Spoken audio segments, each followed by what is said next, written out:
Fala aí pessoal, beleza? Primeiríssimo vídeo do canal. Vamos começar então, percebam de forma muito provisória. É o primeiro vídeo, estamos encerrando 2024, começando 2025, praticamente hoje quase que o último dia de trabalho desse ano duro que foi 2024. Mas deixa eu explicar esse novo projeto, tá? A ideia desse canal, na verdade, acaba sendo um hobby meu, que é falar sobre finanças, né?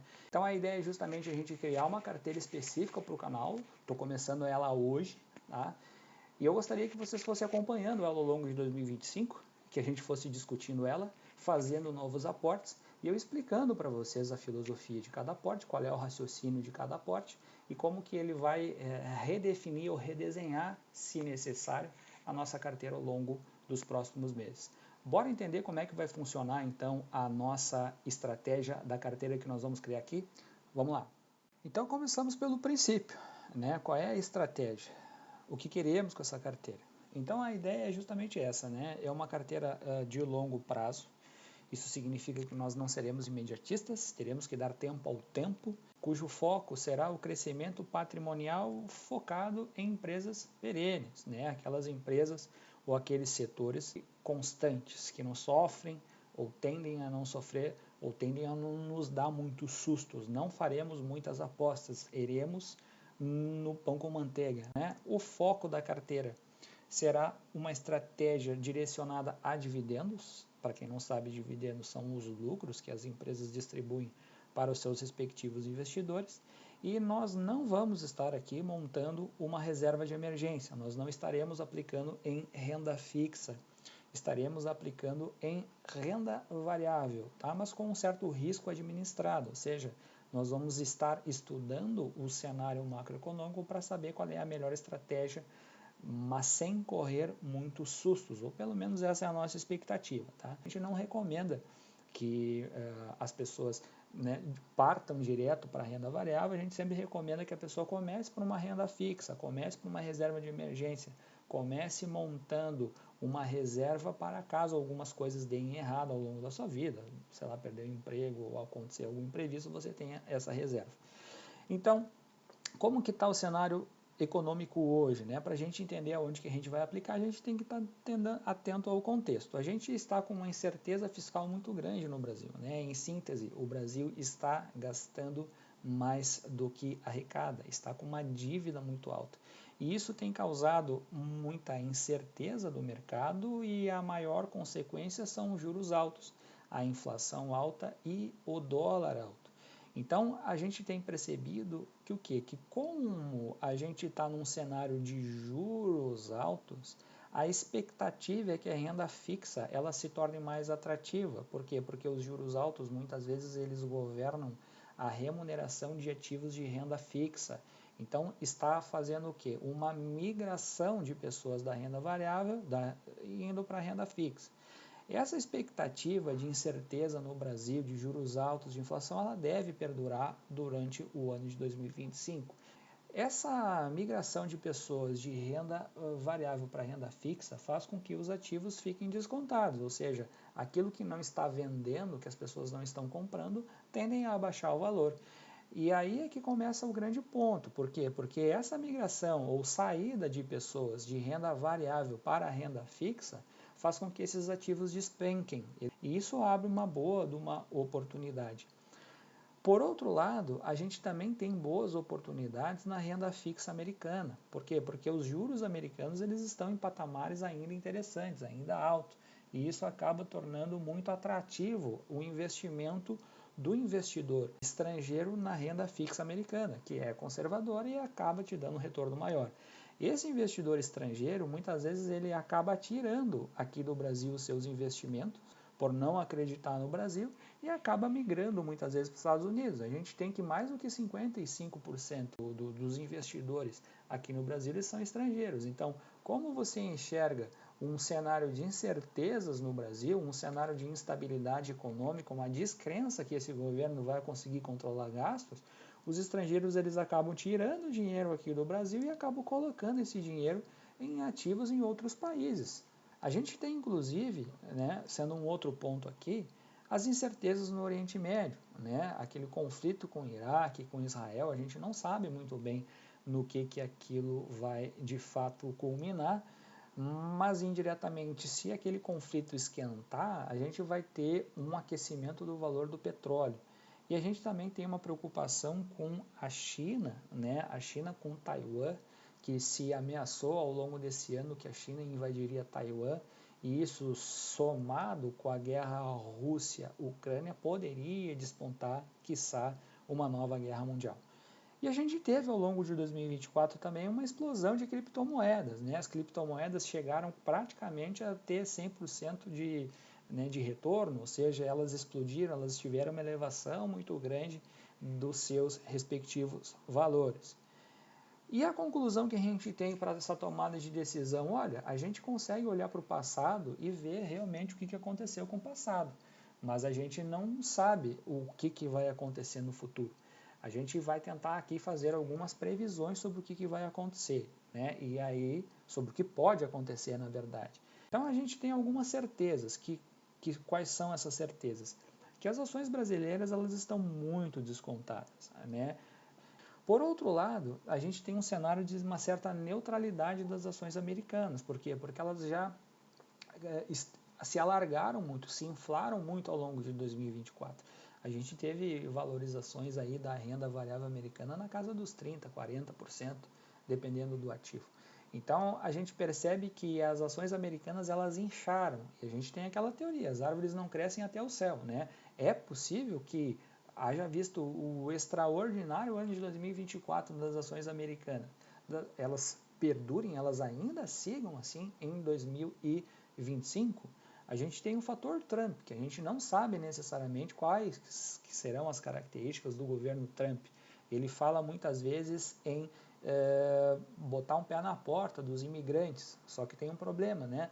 Ele se fala muitas vezes em deportar imigrantes, em passar um pente fino nos imigrantes que estão nos Estados Unidos, só que tem um ponto, né? Esses imigrantes nos Estados Unidos, eles são que trabalham no dia a dia ali, em bares, restaurantes, ou seja, naqueles empregos que o americano não quer. Então, o imigrante ele acaba sendo uma mão de obra muito barata, e se houver alguma estratégia de deportar esses imigrantes ou de passar um pente fino nesses imigrantes, as empresas elas vão ter que contratar os americanos. Só que o americano ele é uma mão de obra mais cara. Ele sendo uma mão de obra mais cara e a empresa precisando pagar uma mão de obra maior, vai repassar esse custo, vai repassar esse valor para os produtos. E isso poderá fazer com que a inflação americana ela suba e isso, de certa forma, cause algum impacto na economia americana. Por outro lado, a gente tem algumas apostas em países emergentes. A Índia, a Argentina, a China, ela apresentou uma performance muito ruim ao longo de 2024. Né? O PIB da China decresceu e se fala muito que a mão de obra da China encareceu bastante e a Índia acaba se tornando um ponto atrativo com mão de obra abundante e tudo que é abundante é muito barato. Se diz que a Índia seria a nova China, né? Então se teve uma certa valorização das ações indianas e também das ações argentinas, porque o Milei ele está de certa forma conseguindo controlar a inflação argentina como não se via há muito tempo. Então a gente acaba tendo aqui algumas apostas em países emergentes. Criptomoeda também seria uma aposta, por quê? Porque o ano de 2024 foi muito fabuloso para as criptomoedas. Fala bastante em Bitcoin, em Ethereum, então as expectativas são boas para as criptomoedas ao longo de 2025, mas são apostas. A gente realmente não sabe o que vai acontecer, mas se acontecer a gente não pode ficar de fora. A gente tem também a questão do dólar alto, né? A gente está com o dólar alto e a expectativa é que a gente continue com o dólar alto. E se o dólar subir mais? E se o dólar descer? Então nós temos aqui uma aposta, né, de dólar seguir, né, ainda a patamares elevados. Então como é que a gente vai abordar, como é que a gente vai definir aqui a nossa carteira? Eu acabei fazendo uma divisão tanto quanto mais racional, que é o seguinte: metade nós vamos estar investindo no Brasil, 50%, nesse momento pelo menos. Por quê? Porque o Brasil está barato, está descontado. Então nós vamos aplicar 25% em ações brasileiras e 25% em fundos imobiliários, que se descontaram muito. As ações americanas estão muito inchadas, mas nós não podemos ficar de fora, né? Já diria o Warren Buffett, jamais duvide da América, né? E nós temos também as criptomoedas, né? Não podemos ficar de fora. 2024 foi extraordinário para as criptomoedas e não podemos ficar, propriamente dito, de fora, caso a gente tenha aí uma nova valorização, né, das criptomoedas. Se fala em Bitcoin na casa de $1 milhão, hoje está na faixa dos $100 mil enquanto eu gravo. Então, se realmente isso acontecer, a gente não sabe, mas se acontecer, a gente não vai querer ficar de fora. Então, nós vamos começar no investimento da nossa carteira aqui, com valores na casa dos R$1.000. Então, como é que nós vamos dividir? Tá? No caso das ações brasileiras, nós vamos estar investindo em ETF. Vai ser uma carteira para iniciante. Nós não vamos escolher pontualmente uma ação ou outra. Nós vamos investir em ETFs. ETFs são aqueles ativos que investem em vários tipos de ações. E aqui nós temos 3 ações brasileiras, né? Na verdade são ETFs que investem em ações brasileiras, ou seja, é um investimento indireto em ações, que são 3. É o Small 11, que investe em Small Caps, e esses 2 ETFs, o Divid 11 e o NDIV 11, que investem em ações brasileiras, e eles pagam dividendos, tá? São um dos poucos ETFs que acabam pagando dividendos aqui no Brasil. Então, nós não vamos escolher necessariamente uma ou outra ação brasileira. Nós vamos colocar um grupo de ações dentro da nossa cesta, indiretamente via ETF. No âmbito de fundos imobiliários, nós vamos estar investindo em 4, cada um de um determinado setor. O TRXF11, que investe mais na área de mercado, de comércio, em supermercados, atacarejos. O XPML11, que é do setor de shopping center. O BTLG11, que é do setor logístico. E o XPSF11, que é um FOF, um fundo de fundos. Então percebe que aqui, a nível de Brasil, nós acabamos tendo algo em torno de R$500 investido, né? Metade da nossa carteira vai estar em Brasil. No caso de ações americanas, novamente, nós vamos seguir a mesma estratégia. Nós vamos estar investindo em ETFs, ETFs pagadores de dividendo, né? Nós temos aqui o SPY11, e nós temos o QQQI11, né? O QQQI11 é mais da área de tecnologia. O SPY11 ele é um mais tudão, ele investe em um conjunto de empresas e também tem tecnologia um pouco dentro dele. Tá? Nós vamos estar comprando 2 ativos desse primeiro ETF aqui. Depois, por fim, em criptomoedas, nós vamos estar investindo em Hash11, que é um excelente ativo, que ele tem algo em torno de 70%, 75% de Bitcoin, uma parcela um pouco menor, mas ainda assim considerável, de Ethereum e o restante em outras altcoins. Então, essa fica a nossa carteira inicial, aportando R$1.000. Estamos começando 2025 e nós temos uma boa expectativa de que essa carteira ela possa vir performar muito interessante ao longo de 2025. Essa aqui não é uma carteira minha, é uma carteira que eu estou começando para o canal, e a ideia é que a gente venha fazer aportes constantes ao longo de 2025 nessa carteira, para que a gente ao final de 2025 consiga ver se a nossa estratégia ela foi satisfatória ou não. Então aqui, pessoal, aqui está o nosso valor aplicado hoje, né, 1.077, e né, eu fiz essa aplicação aqui logo no início da tarde, estou gravando no final do fechamento do mercado, no início da noite aqui, né, já tivemos uma valorização ali que não significa muita coisa, né, menos de R$10.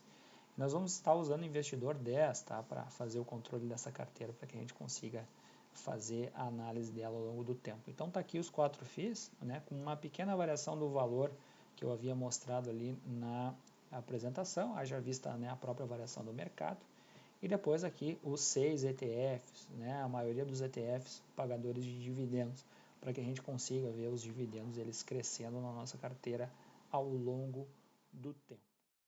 Então é isso, pessoal, espero que tenham gostado, espero que acompanhem o canal, espero que acompanhem a carteira e espero que a gente possa aí ao longo dos próximos episódios ter discussões muito profícuas e produtivas e que eu consiga te ajudar aí ao longo desse processo. Forte abraço!